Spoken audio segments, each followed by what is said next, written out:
Now, what age is it exactly that's early retirement? And this age number can vary, but I'm gonna go into what age that could be and how you can do it much faster. Okay, so today I want to talk about it because early retirement, maybe you're looking for a way to like retire on a beach when you're actually young and vibrant. And maybe it's young and vibrant's 70, maybe it's 60, maybe it's 40 or 30. I don't know what it is, but let's talk about that age. What is that age exactly? But more importantly, like what does it take for you to be able to do that sooner, to do it right now? That's what I want to dig into for you. So, and be sure to hang on to the end because I'm going to show you how I did it by the age of 39.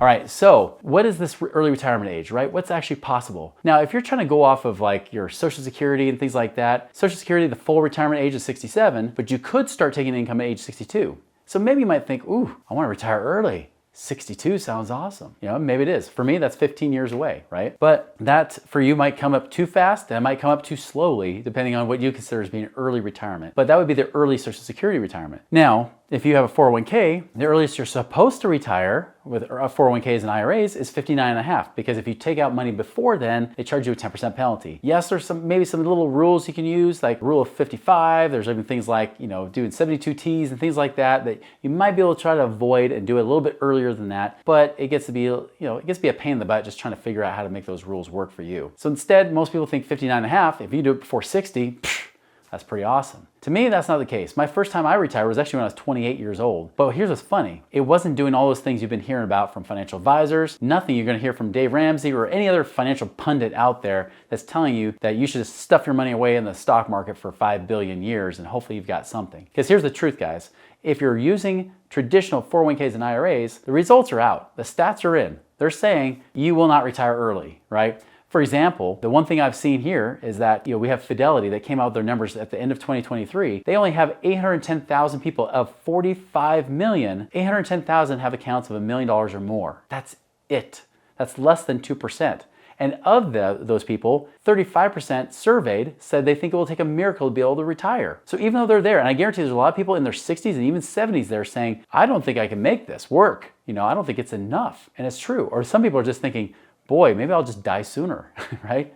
And this happened with my dad. My dad was 61 years old when he came to me for financial advice when I was a financial advisor, the traditional salesman in a suit. I was sitting there talking to him across the table, and he's like, I want to retire now if I can. When can I do it? And I said, Dad, if you try to retire today, even though you were the strictest saver, you stuffed money in that 401k, got your match, you paid off all of your debt, you were debt-free, including your mortgage, still, you only have 5 years to live on before you run out of money. You better hope you die in 5 years. That's not the answer he wanted, right? That you don't want an early retirement that leads to an early death because you can't even afford to eat anymore, right? You don't want that. And so you got to do something different if you want that early retirement. Now, there's something out there called the FIRE movement, right? F-I-R-E, Financially Independent Retire Early. It's a movement that's kind of been picking up steam over the last several years. I personally actually did it, and I did it twice. I actually was able to retire twice by the time I'm 39. Just so you're aware, like I said, I was 28 when I first retired. That's because Great Recession hit. Once that hit, I took some gambles in real estate. I had a new business I had just started up right before the recession hit, sucked all my money out dry. I was like over $1 million in debt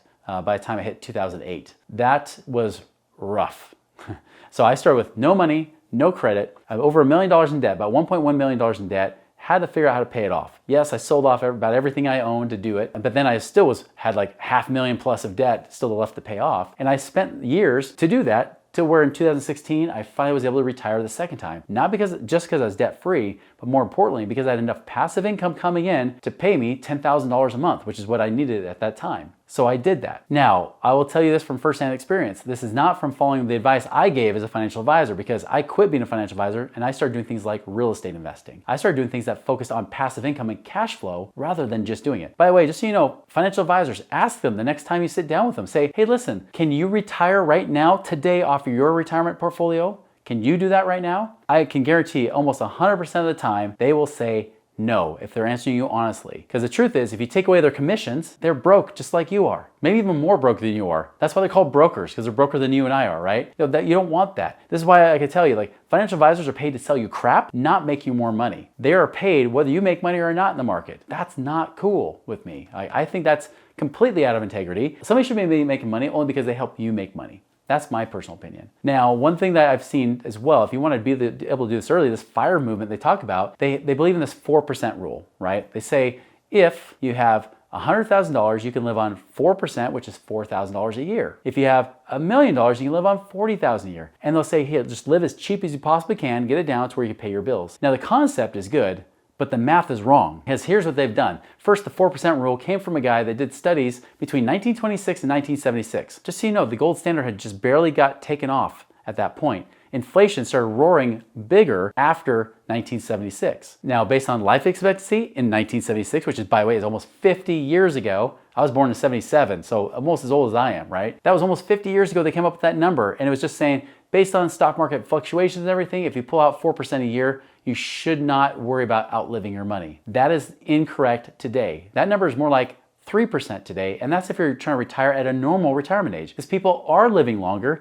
and inflation is bigger. It's harder to deal with. And so as a result, 3% is probably the most you should be pulling out every year. Not 8% like Dave Ramsey says, which is a bunch of bunk. That's just bull. Not like that, 3%. So if you have $1 million, you can live on $30,000 a year. Now, some people are like, I can do that. I'm single, I live a cheap life, I have no kids. Great, good for you, wonderful. I actually sat down with a friend, he's 28 years old, and he's like, yeah, I could live on 4%. I said, well, there's one problem. The 4% rule is false. It's a myth. It doesn't work. It was never a rule in the first place. People just made it that way because it was good marketing to go and put more money with financial advisors. That's what it was. 3% is more likely, but you have to be retirement age. I said, you're 28 years old. If for you the money to last longer, you need to be a 2% rule. So if you're trying to retire young, 2% is the most you should be pulling out. That means if you have $1 million, that's $20,000 a year. He was not happy to hear that. He was thinking like, yeah, I'm so good. Like I saved up so much money and I have it in the S&P 500. I'm like, well, good. We'll live on 2%. He's like, wait, I got to save double now? Yeah, that's right. He's like, oh, no, that's not it. It's 4%. I'm like,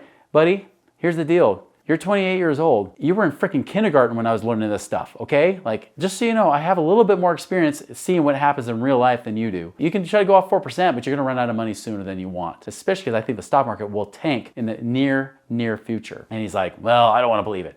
Well, whether you wanna believe it or not, that could affect whether you can actually retire early or not. And that's my advice to you guys, is like, don't reject the advice just because it doesn't sound like everybody else. Because let's be honest, everybody else's advice has not worked so far. People are not retiring well. They're retiring broke. They're retiring on a very fixed, limited budget, not living the life on the beach and doing all the fun things they want to do. That's not from them doing that. The people that actually have that kind of lifestyle consistently are those that invest outside of the stock market, and that's where real estate investing comes in. Real estate investing is about acceleration of money, not accumulation of money. It's not worrying about the compounding interest because you wait 40 or 50 years, or billion years for that matter. It's about creating income. Now, compounding income rather than compounding interest. So if you want to retire younger, the biggest thing is, one, don't put your money in vehicles that don't work like 401ks and IRAs. If you want to retire before 59 and a half, then don't put your money in a place where they make you wait till you're 59 and a half, right? That's number one. Then number two is save in places that actually do pay you consistent income so you can get there faster. That's what I did for myself, is that I started doing things where I started lending out my money to other investors and let them pay me 10 to 12% or more per year on my money. I also started doing different types of rental properties that go up every year, help me fight inflation. I did things with buying apartment buildings. I got things of self-storage. I have raw land business partnership in the last 3 years almost is now making me over $11,000 a month. And it was only about $400,000 invested, guys. If your goal is $10,000 a month, guess what? I figured out how to do it. And I'm not saying it's guaranteed, right? Because I can't promise you that. Results will vary. But I'm saying you could do it better or worse than what I've done. And that is way more likely, way more possible than trying to wait and see if it's gonna work in 40 or 50 years like my dad did. Guys, my dad had to work into his 70s and was forced into retirement because of health reasons. You do not have to choose the same thing, but it requires you to do something different. Now, I would love to hear about you. Like, what are you doing to save early for retirement? Comment below. Be sure to like and subscribe because there are more videos here to show you what are those investments. What could you actually do to get you retired faster? Check out those videos right here on this channel right now.